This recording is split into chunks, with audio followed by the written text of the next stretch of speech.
enjoy him while he's here, folks, because you never know if this will be the last time we see Nate Diaz in the UFC with a fan base really as big as any fighter in the sport. Diaz is back tonight, and we're glad to see him. Stop and stand up. This guy has a cult following.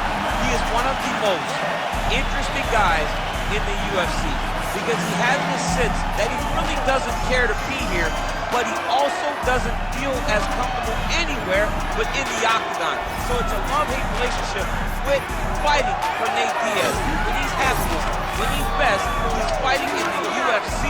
A guy that boxes, unbelievable, but I think it's the attitude of Nate Diaz that has made him into one of the biggest stars that we've ever seen in the octagon. He had a couple of life-changing paydays against Conor McGregor, the win at UFC 196, the majority decision loss at UFC 202.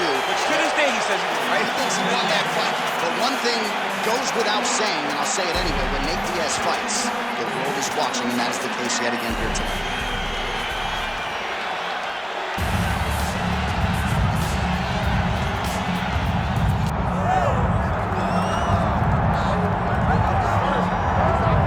So with much fanfare, here is Jon Jones back in defense of his UFC heavyweight championship.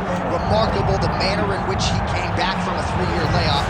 Figures to present an even better version here tonight. Well, so many people questioned or wondered when Jon Jones would come to heavyweight.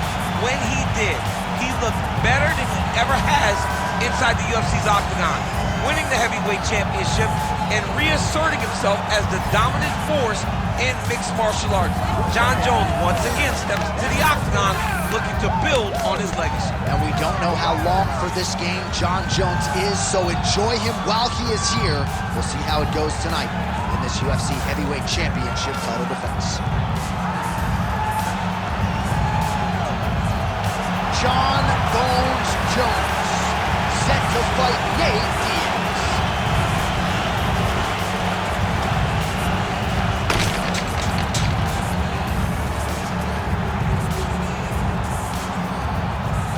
Our tale of the tape for this heavyweight championship fight.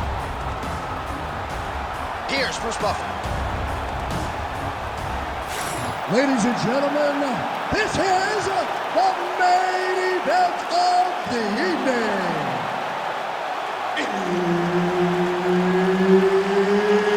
It's time! 5 rounds for the undisputed UFC Heavyweight Championship of the world. Introducing first, fighting out of the blue corner, presenting the challenger, Nate Diaz. And now introducing the champion, fighting out of the red corner, presenting the reigning, defending, undisputed UFC Heavyweight Champion of the world, Jon Bones Jones!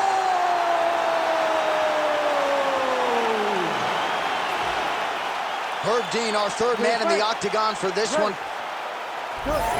So the Stockton Southpaw Nate Diaz back at it here tonight. More than 10 years on this UFC roster. Pretty fast starter. He'll try to get the hands to the target early on. And you know about the legendary chin.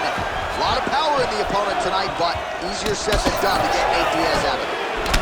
All right, early in the fight here, and Nate Diaz off to a pretty good start. Found a home for that left hand. I mean, and it's powerful. It does not seem like Nate is throwing it hard, but he always finds his target. He's very accurate with that straight left hand. So he kind of feeds the right hand to get you moving where he wants, and then bang, he drops that straight left. Guillotine jump. Good job by the champ there. Sliding back out. Yep, got to be very careful there.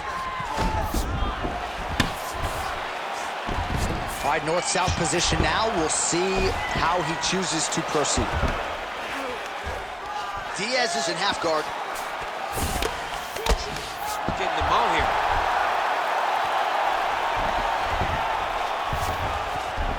That was a slick transition. He's got to find a way to get back to his feet.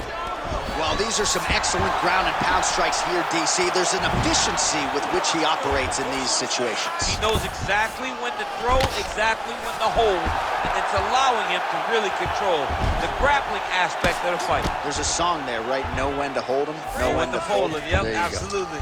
All right, half guard now. Not a fighter you want in half guard against you. For the bottom fighter, what does he need to do? He needs to secure his underhook. He's got to be fighting for underhook. One of the most key things you can do as a bottom fighter stuck in half guard is try to frame. You frame and push your opponent away from you. By pushing him away from you, he will then want to come back into you. Right. It's like when I push you back, you want to go forward. So as he comes forward, hand goes off the face, let it slip into an underhook, build up to your elbow, then go chase your single leg. This is high-level grappling, John, from a Brazilian Jiu-Jitsu black belt named Daniel Cormier. Oh, guillotine here. That guillotine is tight.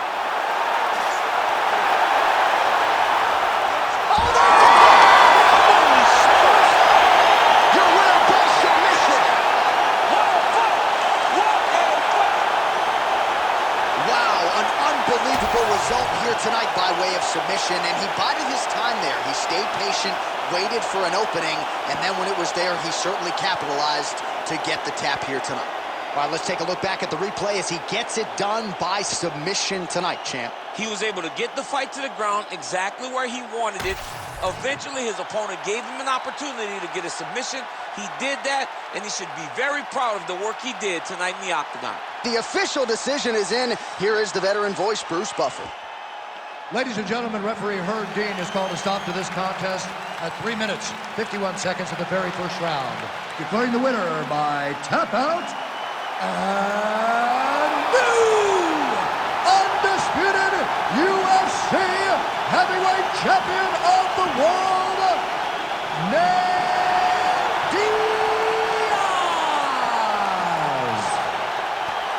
All right, so one of the biggest superstars on this roster, top to bottom, Nathan Diaz getting his hand raised tonight and still showing you, DC, several years into this thing, he can still compete and beat the best guys in the world. People